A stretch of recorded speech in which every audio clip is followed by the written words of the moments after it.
চোটের কারণে oval test থেকে ছিটকে গেলেন খোদ বেন স্টোকস। দলে নেই জফ রাও। ইংল্যান্ডের নতুন অধিনায়ক কে? ভারতের বিরুদ্ধে সিরিজের শেষ টেস্ট থেকে ছিটকে গেলেন বেন স্টোকস। অধিনায়ককে ছাড়াই নামতে হবে ইংল্যান্ডকে। স্টোকসের ছিটকে যাওয়ার কথা বুধবার ঘোষণা করেছে ইংল্যান্ড। ওভাল টেস্টের দলে 4 পরিবর্তন করেছে তারা। খেলতে পারবেন না জোফরা আর্চারও। স্টোকসের অনুপস্থিতিতে অধিনায়কের দায়িত্ব সামলাবেন অলি পোপ। স্টোকসের ছিটকে যাওয়া নিঃসন্দেহে ইংল্যান্ডের কাছে বড় ধাক্কা, কারণ এই সিরিজে সবচেয়ে বেশি উইকেট 17 নিয়েছেন তিনি। ম্যানচেস্টার টেস্টে ভারতের প্রথম ইনিংসে 5 উইকেট নিয়েছিলেন স্টোকস, পরে 17 রানও করেছিলেন। লর্ডস টেস্টেও ভালো খেলেছিলেন, 2 ইনিংস মিলিয়ে 77 রান এবং 5 উইকেট নিয়েছিলেন। ব্যাটার স্টোকসের চেয়েও বোলার স্টোকসের অভাব বেশি টের পাবে ইংল্যান্ড।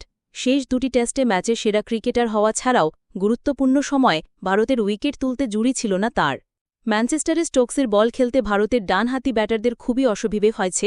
শুভমান গিল বল ছাড়তে গিয়ে আউট হন।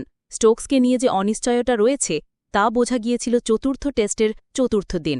সেদিন ভারত 63 ওভার খেললেও স্টোকস 1 ওভারও বল করেননি। পরের দিন সকালে দ্বিতীয় ওভারেই তিনি বল করতে আসেন, কিন্তু কয়েক ওভার করার পরেই ডান কাঁধের পেশিতে হাত বুলোতে দেখা যায় তাঁকে। আগের মতো ছন্দেও দেখায়নি ইংরেজ অধিনায়ককে, তবু লোকেশ রাহুলকে সাজঘরে ফিরিয়ে দেন। তবে শুভমান, রবীন্দ্র জাদেজা, ওয়াশিংটন সুন্দরের কোনো সমস্যা হয়নি।